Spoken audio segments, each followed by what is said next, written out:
Well, welcome again and Shabbat Shalom. If you don't know that song, the Song of Songs, it comes from the Song of Songs.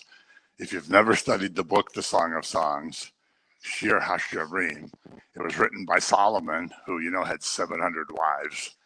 And he wrote it to one of his wives, who's called the Shulamite. And for a long time, the rabbis didn't understand why it became part of the canon, part of the Hebrew canon. And then one of them hit on the idea that it was a love story between God and his bride. And if you read it, and on my Gift of Grace Ministry site, I have an audio teaching of each chapter. It's really amazing. And of course, the church is the bride of Christ. And so it applies to us even more than it did to the Old Testament.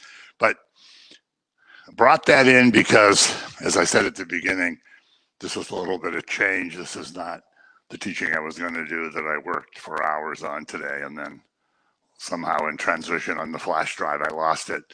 But we're going to do kind of an oldie but a goodie. And as we used to say in rock and roll radio.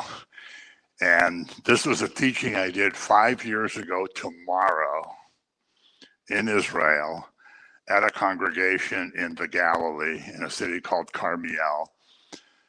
We've through you guys' generosity, we've sent them money, and we're in the process of sending them more money because they've been taking care of refugees from the war, and they've been getting the gospel out through all of the mid and upper Galilee. And as you can imagine, it's been a very tough time there. Most of it's been evacuated. And tomorrow is our 50th anniversary. And so when we were at the congregation that this talk came from, it was the day of our 45th anniversary. And we have been blessed to spend four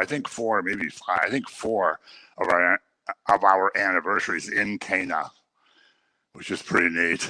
And you're going to see a couple of pictures in here that were part of the talk. But Cana is a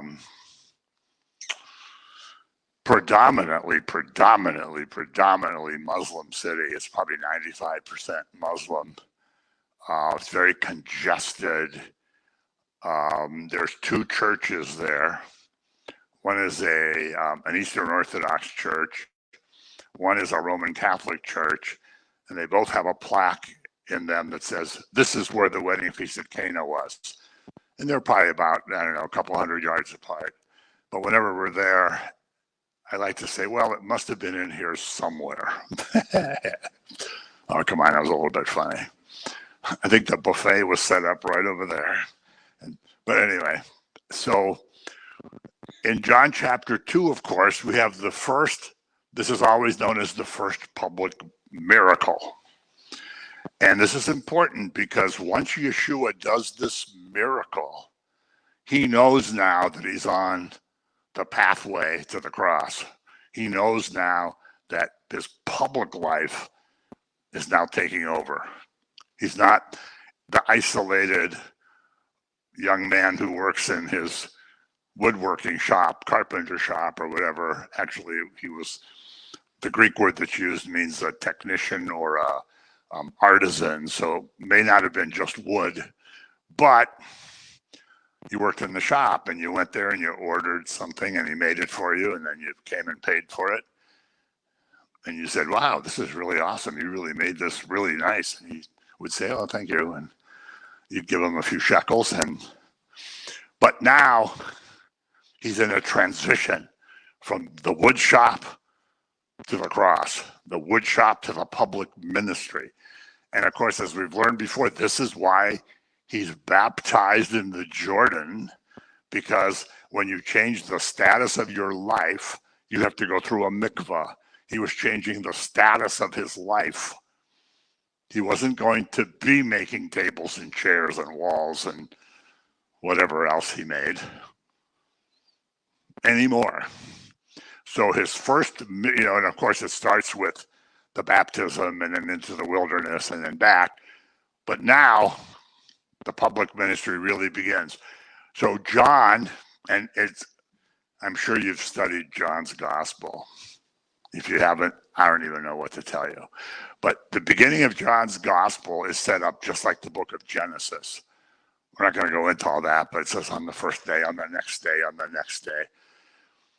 And so John 2, verse 1. On the third day, there was a wedding in Cana of Galilee, and the mother of Jesus was there. Now both Jesus and his disciples were invited to the wedding. And when they ran out of wine, the mother of Jesus said to him, "They have no wine." Jesus said to her, "Woman, what does your concern have to do with me? My hour has not yet come." His mother said to the servants, "Whatever he says to you, do it." So, first part of John's gospel, the third day. This is a matter of he's calling apostles. I love John chapter 1, especially the interaction with Nathanael, where Jesus fulfills Jacob's ladder in Genesis 38. You can read that for your homework. So it's set up like Genesis. So this is the first miracle, and it's done in an obscure place. At this time, Cana was a very little town. If you stand in Cana, you can see Nazareth in the distance. Nazareth was also an obscure town. They were both little dopey towns. That's why it says Nathanael came from Cana, and he's the one who says, "Can anything good come out of Nazareth?" Well, I don't know what he's talking about, because he's from a dumpy town too. But anyway, so his first miracle is done in an obscure place. It's not done in Jerusalem. It's not done at the temple. It's not done in front of the Pharisees. No Pharisees were apparently invited to this wedding. And I don't blame those people for not inviting those poops. Who wants to have those party poopers come to your wedding? But anyway, oh, come on. That's a little bit, that's a tough crowd. So he honors this lowly couple who's getting married. The site of his first miracle, not the learned, not the leaders, not the temple, not the Pharisees. He doesn't do it in a big public place where everybody is going to see it. But as we're going to see, the power of it is in that nobody knows how it was done. And so these are some Hebrew words we can get. I just wanted to impress our friends in the Galilee that I knew a little bit of Hebrew. But you could look over this and then forget it, because wedding ceremonies, of course, were a huge deal. Two young people were betrothed to each other, at least for a year before the wedding. It was normally set up by the parents. All the marriages were arranged. If you've seen Fiddler on the Roof as many times as I have, that tradition went on for centuries and millennia. So you had a son, your good friends down the street had a daughter, and at some point you got together and said, when these two are teenagers, they're going to get married. And when they came to a certain place, they were betrothed. Being betrothed was not like being engaged. It wasn't like you were dating the person. It wasn't like you went to a movie once in a while, went out to dinner, went someplace for margaritas or something. It was like a marriage without the marriage being consummated. You didn't live together, but you were considered married. So betrothal was a big deal. This is why when Mary announces, after Gabriel comes and she announces that she's going to have a baby, Joseph goes to pieces, because they're betrothed. And like any other man, he says, well, wait a minute. I thought, how could you do this to me? So the whole wedding came around later. We're not going to talk about all that, but here's Yeshua at a wedding ceremony. His mother was invited. Presumably he was invited. Doesn't say he was invited, but I don't know. I don't know if he RSVP'd or what, but I don't think he just crashed the wedding. They must have known he was coming, and he had his disciples with him. This is probably why they ran out of wine, because then now there's 13 other people. No, there weren't 12 yet, but oh man, I hope Facebook and YouTube people think this is funnier. But anyway, so this prefigures this bridal paradigm that I'm talking about, like that song, the Dance With Me.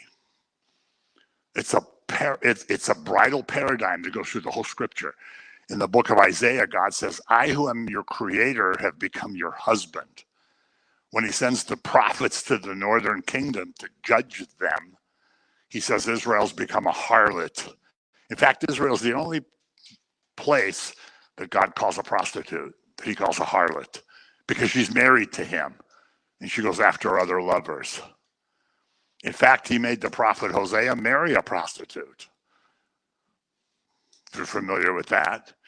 And the basic lesson there is, now you know how I feel. I'm married to a prostitute.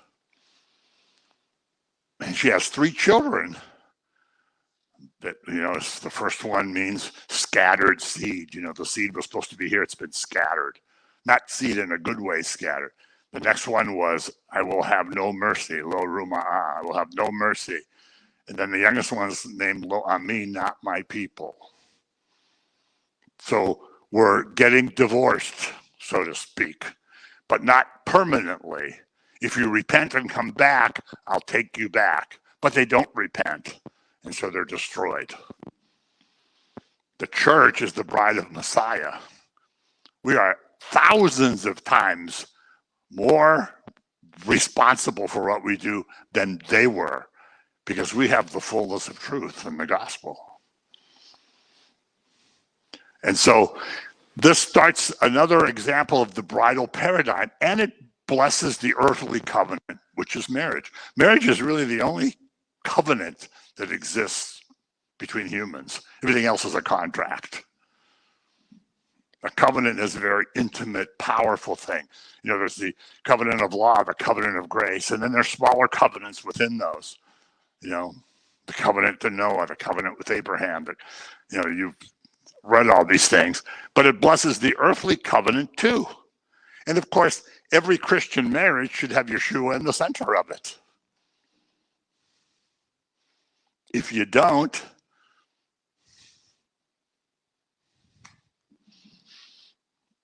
it won't be as good.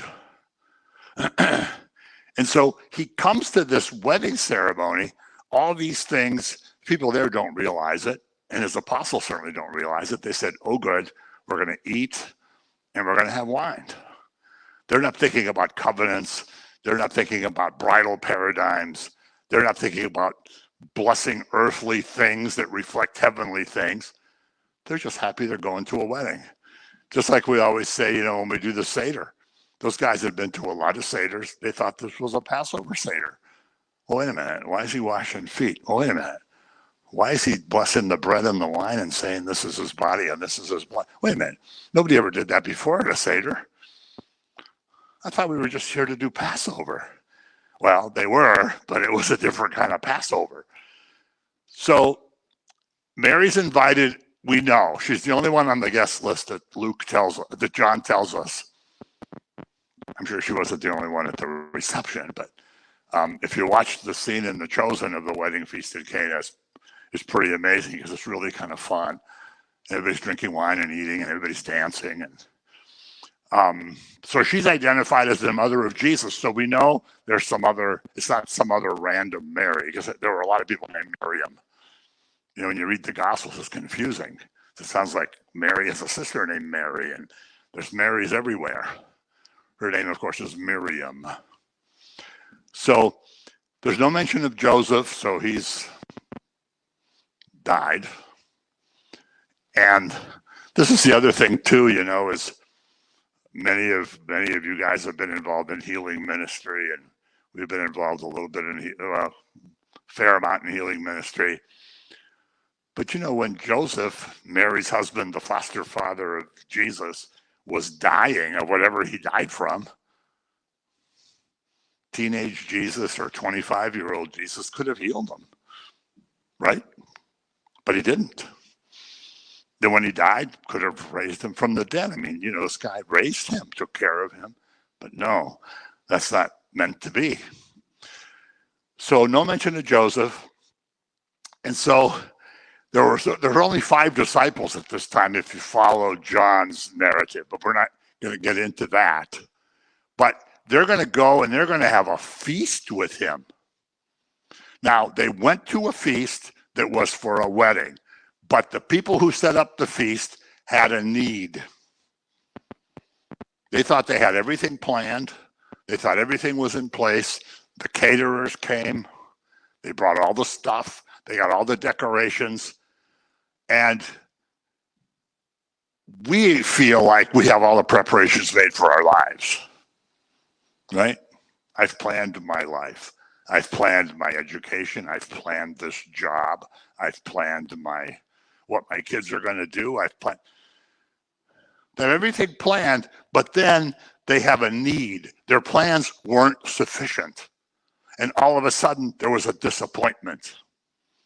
They didn't have something that they needed.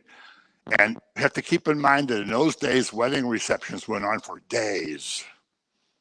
It wasn't like now where you go someplace for 2 or 3 hours and then somebody gets up and says, thanks for coming, and everybody leaves. It went on for days. Drinking, eating, celebrating. You took a break, you got a little bit of sleep, you came back, started eating and drinking again. So when they run out of wine, this is a huge disappointment. And yes, they all drank wine. Yes, Jesus made wine and he drank wine and it was good wine. It was the best wine anybody had ever tasted. He did not make grape juice, but we won't get into that. So Mary makes him aware of this problem. You know, we need to make him aware of the problem that we have. He knows what our problem is, right? If, for example, you have some illness and you pray, he doesn't say, oh, first I've heard of it. What do you mean you have that? Oh, I didn't know that. I thought you never complained before. I thought everything was fine. He wants us to bring the needs forward. So she brings the need forward. She's worried about her friends. You know, the bride and groom and their parents are going to be embarrassed. All these people are going to say, geez, what a bunch of losers. They ran out of wine. They should have planned this better. What kind of wedding is this? Let's go someplace else. I could have gone to the Indians game, but I came to the wedding instead. I should have gone there and had 10-cent beer night. I don't know. This is the stupidest wedding I've ever been to. They don't even have any wine. So we don't know what she expects. She knows he can do something about it. He hasn't done any public miracles. We don't know if he did private miracles at their house. We don't know because the scripture doesn't tell us. So we don't know exactly what her expectations were, but she knows that he can fix this problem somehow. She brings the problem to him. And it sounds like he's not really happy. First of all, he calls her woman, which sounds very dismissive. And that translation makes it sound very disrespectful. A Jewish man of the time, a Jewish man of the present, would generally never disrespect their mother, right? They tend to be mama's boys to this day. And some translators say, well, you know, the actual word that was used, it was a term of endearment, but I don't know. I'm not qualified. That's, as President Obama said, that's above my pay grade. I can't, I'm not a scholar. I don't know the ancient languages like Dr. Michael Brown. I'm not a Bible scholar. But anyway, he says, doesn't sound like my problem, is basically what he says. He says that because he knows when he starts to do miracles, he's on the trajectory to the cross. He's on the trajectory to the reason that he came. The world says, well, what do you mean? He came to teach us how to live, and he came so we could all be nice. And he came to teach us, and he came to tell us the philosophy of how we could all live together. Well, yes, but he came to die. And he knew that as soon as he does a miracle, as soon as he's in the public eye, he starts the mission, he starts the walk to the cross. He knows this, of course, in his head. He knows something's going to happen. Mary knows something's going to happen if she tells him about this problem. She figures he'll have a plan on how to fix this. And interestingly, he does fix it, but he involves people that are there. He doesn't just say, and there's wine. He involves the people that are there. They have to do a lot of work in preparation to do this miracle. They have to fill all those jars with water.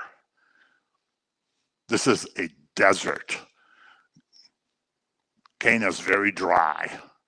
There would have been a well somewhere. It would have taken a long time to fill these huge jars with water, walking back and forth from the well. There's other people involved in this, and they do work. So there were 6 water pots of stone, according to the manner of purification of the Jews, containing 20 or 30 gallons apiece. Yeshua said to them, fill the water pots with water, and they filled them to the brim.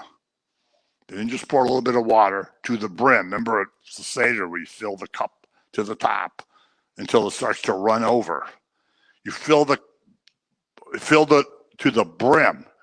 And he said, draw some out, take it to the master of the feast. And they took it. When the master of the feast had tasted the water that was made wine, and did not know where it came from, but the servants who had drawn the water knew. The servants knew. The master of the feast called the bridegroom.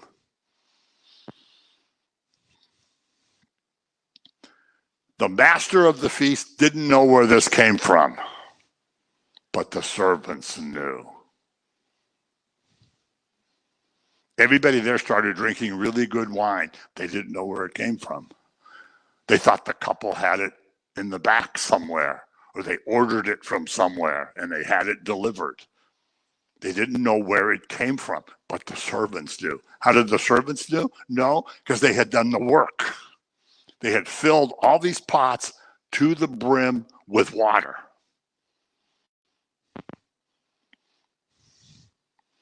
During one of our trips to Mexico, we saw food multiplied.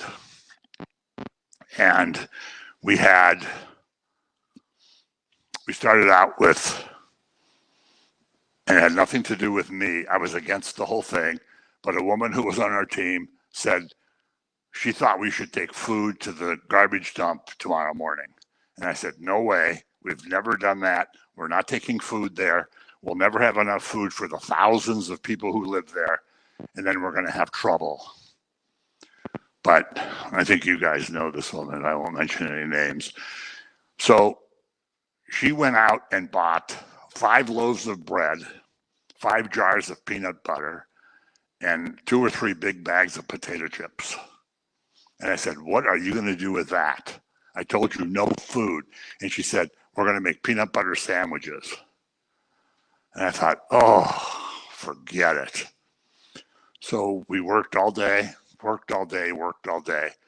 was about maybe 6 p.m. Imagine you're working in a garbage dump. You've been in the sun all day with rats and flies and garbage. So by 6 p.m., you smell pretty bad. And you don't have a great appetite until you go someplace and clean yourself up. But we stopped, and she announced to everybody we were going to have food. So she had paper plates, and we had a bunch of people making peanut butter sandwiches, putting them on the plate with a handful of potato chips and passing them out.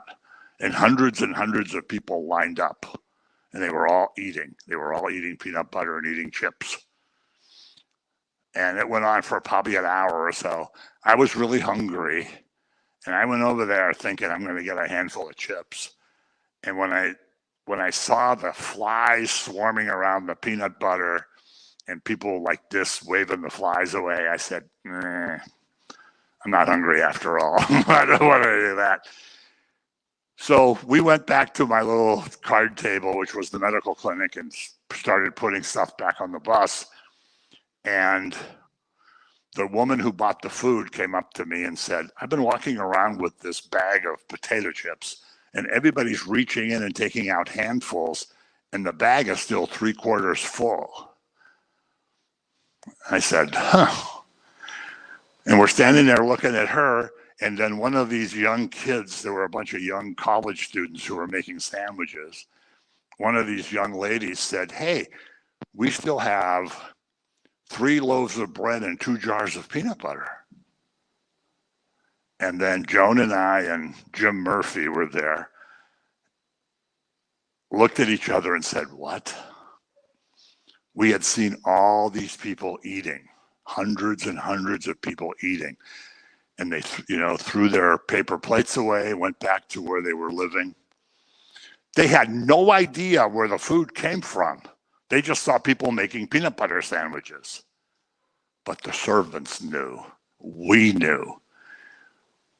Us, the people who had got the food, the people who were making the sandwiches, they knew we didn't bring that much food, but all these people were fed. Everyone was speechless. We got back on the bus. Nobody talked all the way back to this dumpy little hotel we stayed at. And we got off the bus and I said to everybody, okay, go wash up. We're going to meet back down here in a half hour and we're going to go eat. And there was a young man who said, hey, what happened with that peanut butter and bread? What was going on with that? And then everybody started talking about it. Oh, wow, all those people ate. And when that happened, first of all, I learned what a jerk I was to say, hey, listen, I don't care. You got a word, we're bringing food. We're not taking food. We've never taken food there before. We're just going to have nothing but trouble. But we saw a miracle. And the second part of the lesson was we knew what had happened. The people who ate didn't know. Like the people who were fed with the loaves and fishes. They said, oh, good, there's food. Oh, good. But the servants knew where the food came from. The apostles who passed it out and then collected the scraps knew where it had come from. If you were sitting there and you say, boy, that was a really good teaching this guy did. And man, we even had lunch. We didn't even have to pay for the conference. And we even had lunch. They didn't know where it came from, but the servants knew. And so that's what happened here. The servants knew. So the miracle was water into wine, a common substance into a joyous substance. The Bible says wine makes your heart glad. Paul tells Timothy, drink a little bit of wine, it'll settle your stomach, which of course it won't, but Paul should not be giving medical opinions. He should stick to Greek and Hebrew text. Come on, that's a little bit funny. Boy, this was tough. Anyway, so there's not only a change of appearance, but it's a change of flavor, a change of the substance of it. A common substance like water turns into wine. There's a change in the substance because he's the Lord of nature. He can change nature. He can change the substance of something, the nature of something, because he's the Lord of nature.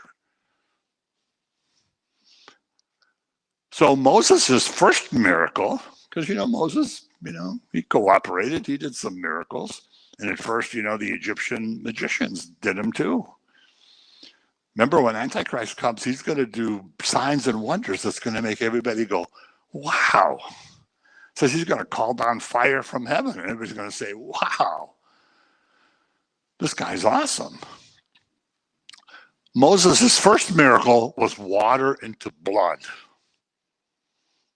An ordinary substance, it's not a very nice substance. It was a reference to the law that Moses got. Because now, water to blood, there's going to be death from sin. If you have to follow the covenant of law or you stand condemned, like we all do. Paul says in Romans, all have sinned and fallen short of the glory of God. And the Greek refers to an archer who shoots an arrow, and they don't even hit the target. The arrows fall short of the target. That's what Paul says. We try to hit the target, we never hit it. Because no matter what we do, we violate the law. No matter what we do, it's tainted by sin. Because that's our nature. I always like to use the example, like if Don and I are walking down the street and we see this homeless guy, and I reach in my pocket, and out comes a $5 bill, and I give it to the guy. And Don reaches in his pocket and takes out a $1 bill and gives it to the guy. Now, we both did something good. I walk away thinking, I gave him 5. He only gave him 1. I gave him 5. $1 he gave him. So even though I did something good, it's tainted by my pride and my sin. Everything we do is. And so the law condemns you for that. So water turns into blood. A common substance turns into something of terror. You see the Nile turn to blood. That's disgusting. You see the ponds and the jars of water in your house turn to blood. That's disgusting. Revelation tells us the seas will turn to blood and all the fish will die. That's disgusting. I hope it's tonight. But it's disgusting. He turns water into wine. So that common substance turned into something joyful because he's bringing the joy of the gospel. He's not condemnation due by the law, Romans and Galatians. He's not bringing that because the condemnation due to us by the law was nailed to the cross, Colossians 2:14.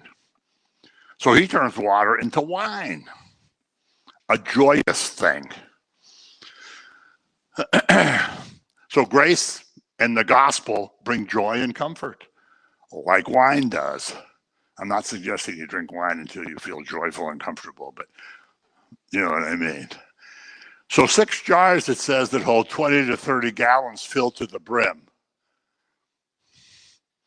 So these were used in the law. So the traditions and the law that had to do with the ceremonial washings, like we do at Seder and other things, are now turned into something that brings joy. It's not the drudgery of the law. How many people realize trying to follow the law can be a drudgery? Paul says you're bound to the law. You're in bondage to the law because you're always trying to do what's right. And you should try to do what's right, but you can't do it. So the shadow of the law that points to the gospel, and it all points to the gospel, joy comes from the roots of it.